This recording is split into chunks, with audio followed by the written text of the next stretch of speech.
España fue el país que peor gestionó la primera ola de la pandemia y va camino de convertirse en el país que también va a gestionar peor la segunda ola de la pandemia. Y desde luego podríamos tratar de estudiar cuáles fueron las causas técnicas que llevaron al fracaso tanto en la primera como en la segunda ola. Por ejemplo, la tardanza a la hora de reaccionar hasta el 9 de marzo en el caso de la primera ola, o la falta, la insuficiencia de test y de rastreadores durante esta segunda ola. Sin embargo, el elemento común que unifica y que explica tanto una causa como la otra, y que en última instancia se encuentra en el fondo de nuestros problemas, es uno más simple y mucho más deplorable: la absoluta incompetencia de nuestra clase política. Sé que es común atribuir a la incompetencia genérica de nuestros políticos prácticamente todos los males que acechan a los españoles. Y en ocasiones es una crítica justa, pero en otras es simplemente una generalización improcedente. Tan solo equivale a buscar un chivo expiatorio al que trasladarle todas nuestras frustraciones. Pero como digo, en este caso, apelar a la incompetencia, a la profunda incompetencia de nuestra clase, de nuestra casta política, está plenamente justificado. ¿Por qué razón? Bueno, la literatura económica hace hincapié en que uno de los principales factores que determina la resolución satisfactoria de una pandemia dentro de nuestras sociedades es la llamada capacidad estatal. ¿Qué es la capacidad estatal? La posesión de medios materiales y humanos por parte de los estados para poder resolver determinados problemas. Podríamos clarificar el término de capacidad estatal tan solo hablando de eficacia estatal a la hora de desarrollar las que son sus competencias. Desde luego, a los liberales el término capacidad estatal nos produce algo de urticaria, porque el objetivo último del liberalismo es minimizar el tamaño del Estado y la injerencia del Estado dentro de nuestras sociedades. Incluso algunos liberales querrían ver cómo el Estado desaparece por entero. Por tanto, vincular el éxito de la reacción ante una pandemia a la capacidad estatal parece algo completamente antiliberal. Sin embargo, esta conclusión debe ser matizada por una razón. Los estados modernos se arrogan, y legítimamente quizá, pero se arrogan, es un hecho, una enorme cantidad de competencias sobre aspectos muy diversos de nuestras vidas.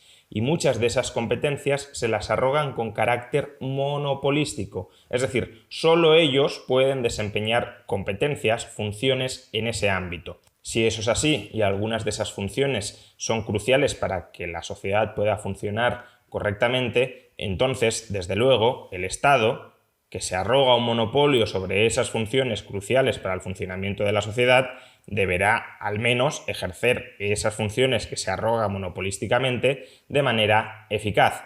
¿Que idealmente el Estado no debería arrogarse un monopolio sobre esas funciones? Bien, eso es parte del debate, de la propuesta, del planteamiento liberal, pero si el Estado se arroga un monopolio en esas funciones, como poco habrá que esperar que las desarrolle eficazmente. Por ejemplo, imaginemos que el Estado se arroga un monopolio completo sobre la construcción de infraestructuras dentro de un país. Sería un tanto absurdo decir que lo ideal es que el Estado no haga nada en materia de infraestructuras porque solo el Estado, debido a una decisión estatal, es capaz de actuar en el sector de las infraestructuras. Si las infraestructuras son vitales para que una economía pueda florecer, si el Estado se ha arrogado un monopolio en ellas, como poco habrá que esperar que lo gestione bien, es decir, que construya justamente aquellas infraestructuras que generan un mayor valor económico para el resto de la sociedad.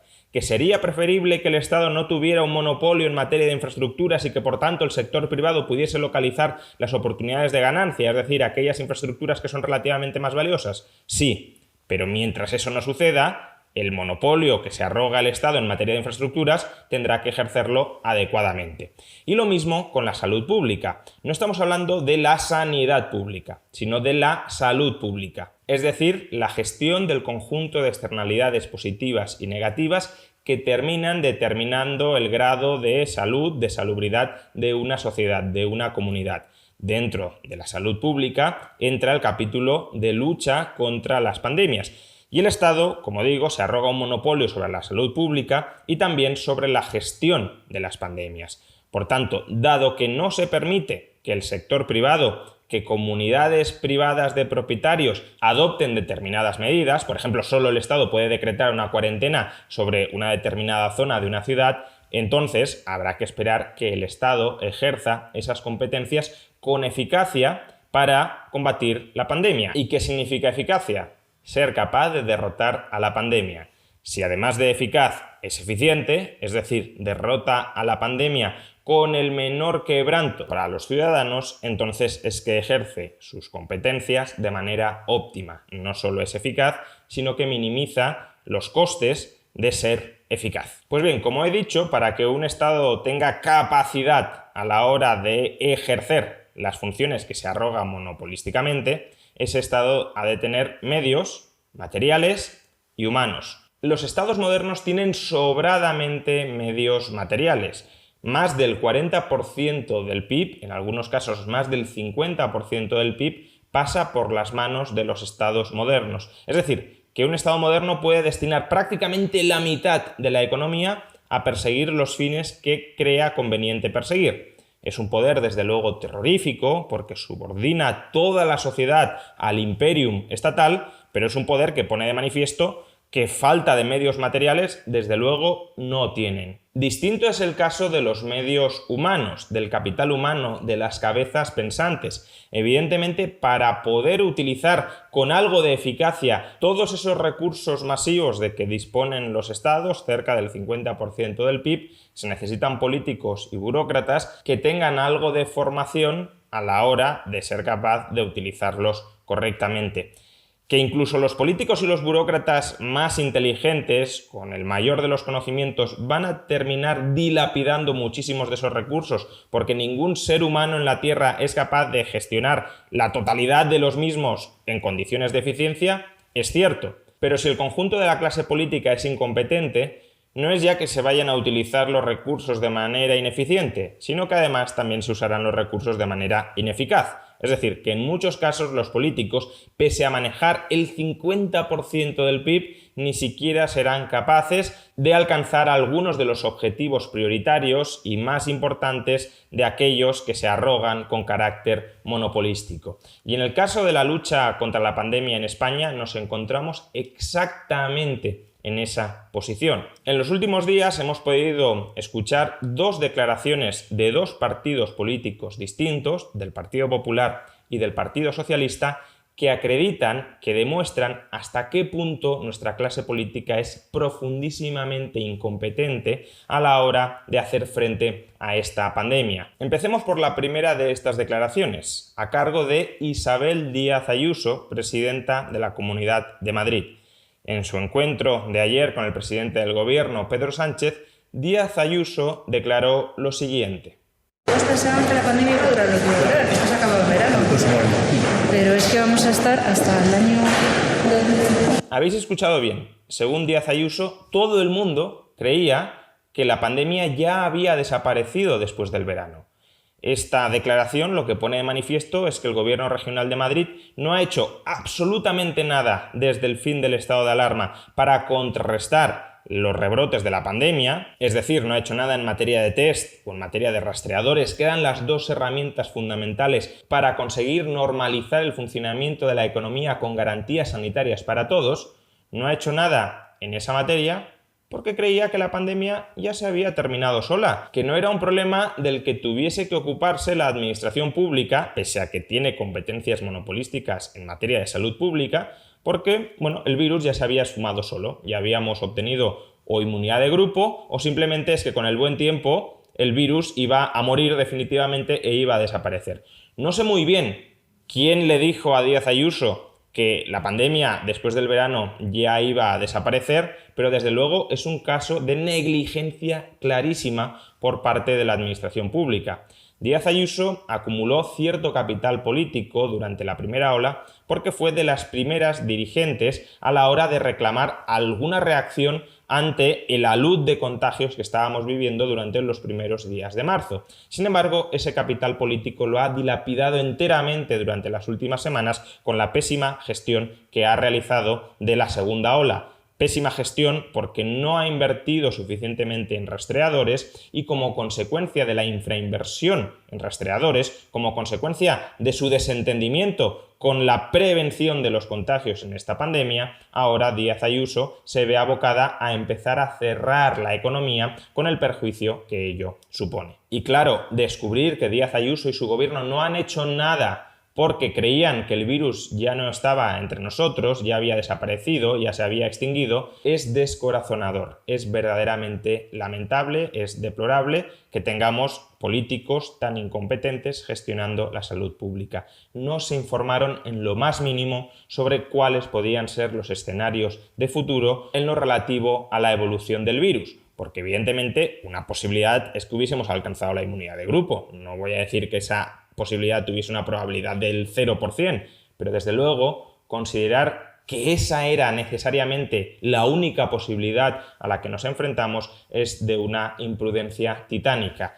Tan imprudente como que ahora mismo estamos como estamos por la incompetencia a la hora de evaluar los escenarios de riesgo después de la primera ola. Sin embargo, no creamos que Díaz Ayuso está sola en esta idea genérica de que la pandemia ya había pasado en nuestro país, que los problemas eran parte del pasado y que por tanto nos podíamos relajar sin adoptar ningún tipo de plan de contingencia para evitar que el virus y los rebrotes del virus se transformaran en la segunda ola que actualmente estamos viviendo.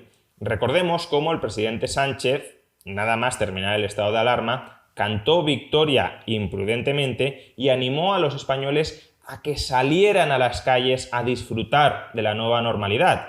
Por tanto, amigos y amigas, lo que me gustaría trasladar a la ciudadanía ahora que estamos viendo esos rebrotes es, primero, que no bajemos la guardia, pero también que no nos dejemos atenazar por el miedo. Hay que salir a la calle, hay que disfrutar de la nueva normalidad recuperada, hay que recuperar la economía, hay que disfrutar y ser conscientes de que el Estado hoy está mucho mejor pertrechado para luchar contra el COVID en todos los rebrotes que pueda haber en nuestro país. Es verdad que matizó que había que hacerlo en condiciones de prudencia, sin embargo, el contexto claramente está exhortando a la ciudadanía a que vuelvan a vivir sin demasiadas preocupaciones por el virus, o al menos esa era una de las interpretaciones que cabía efectuar de las palabras de Sánchez. Por tanto, en cierta medida, Sánchez también estaba presuponiendo que lo peor ya había pasado, que no nos volveríamos a enfrentar a una segunda ola y que, por tanto, el virus ya no era la amenaza que había sido.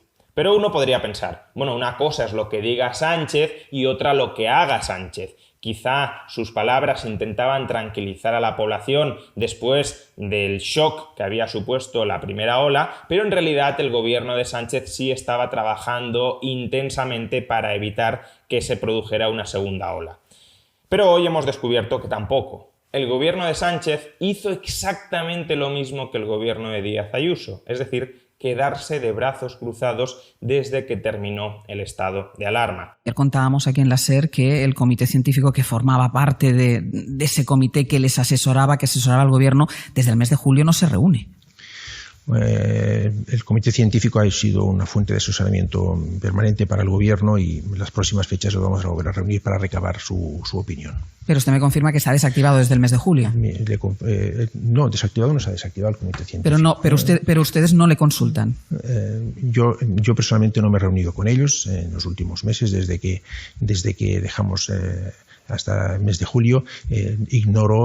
Tendría que confirmar si el doctor Simón, que es quien dirige este comité científico, ha tenido reuniones con ellos. Me consta que está en permanente contacto con sus miembros y que algunas decisiones sí que las consulta y las evalúa con ellos. Pero no sabe si el doctor Simón se ha reunido con ellos. No se lo puedo confirmar en estos momentos.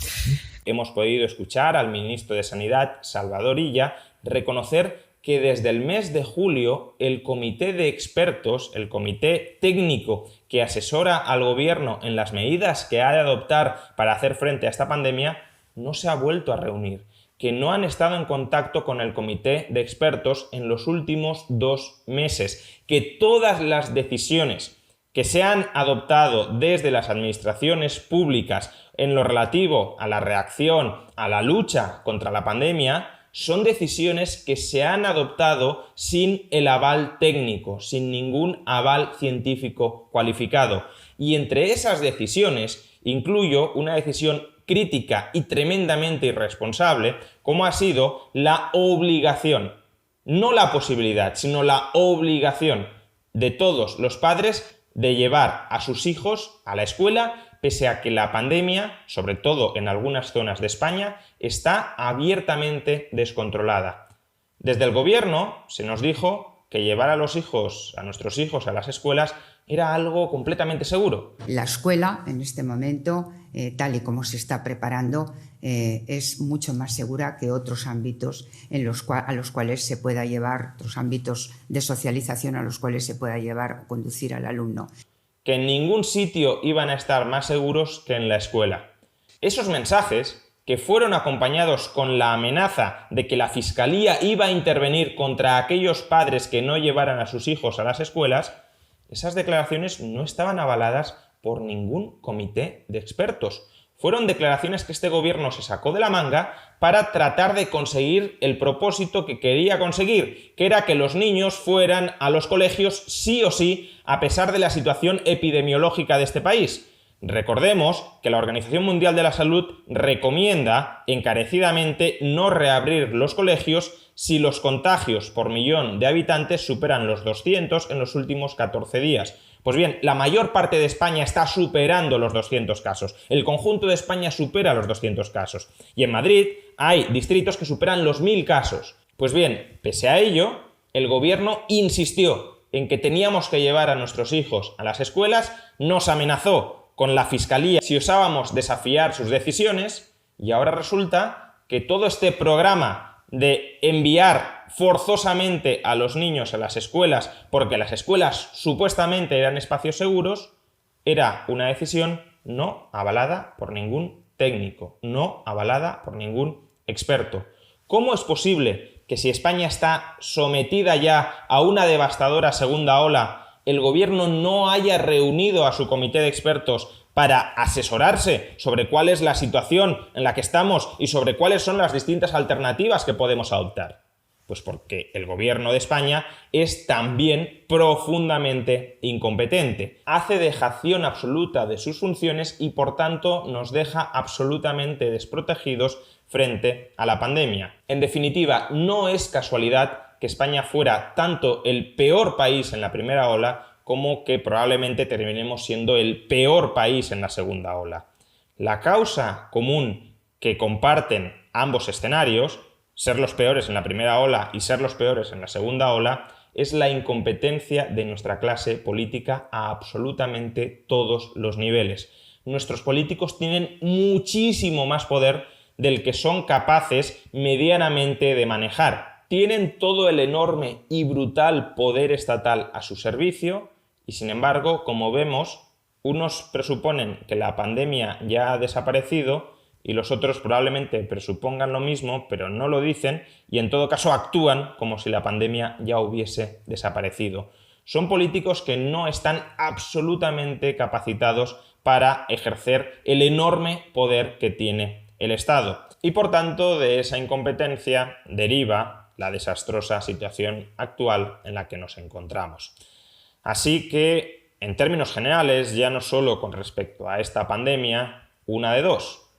O mejores políticos llegan a los puestos de mando, que esta sería la visión tecnocrática, intervencionista de los estados gigantescos, o, más bien, de manera más realista y de manera más justa con los derechos de los ciudadanos, reducimos el enorme poder del Estado. Si nadie va a ser capaz de manejar, ya no eficientemente, sino siquiera eficazmente, el enorme poder que se arroga monopolísticamente el Estado, nada mejor que el Estado devuelva esos poderes a los ciudadanos para que estos puedan autoorganizarse a la hora de satisfacer sus metas, a la hora de satisfacer sus fines. Pero en todo caso, y hasta que llegue ese escenario liberal deseable, a corto plazo, como poco, hemos de exigir responsabilidades por la negligente actuación a todos los niveles, gobiernos regionales y gobierno central, a todos los niveles, negligente actuación de nuestra clase política. Es absolutamente intolerable que después del enorme sacrificio económico y humano que supuso el estado de alarma,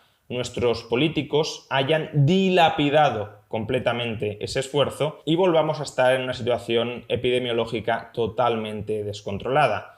Si nuestros políticos hubiesen tomado medidas razonables en el ejercicio de las competencias que monopolísticamente se arrogan, uno podría lamentar la mala suerte que ha tenido España a la hora de enfrentarse a 2 olas de la epidemia tan devastadoras. Sin embargo, lo que vemos es que nuestros políticos han sido profundamente incompetentes antes, durante y después a la hora de combatir esta pandemia. Y por tanto, que la economía española esté destrozada, que miles de personas hayan perdido su vida como consecuencia de los contagios masivos, es responsabilidad directa de esa incompetencia. Es responsabilidad directa de no haber hecho caso de la amenaza que suponía el virus ni en el mes de febrero, ni en el mes de marzo, ni en el mes de julio, ni en el mes de agosto. Y esa incompetencia, esa irresponsabilidad, esa negligencia masiva no debería quedar impune.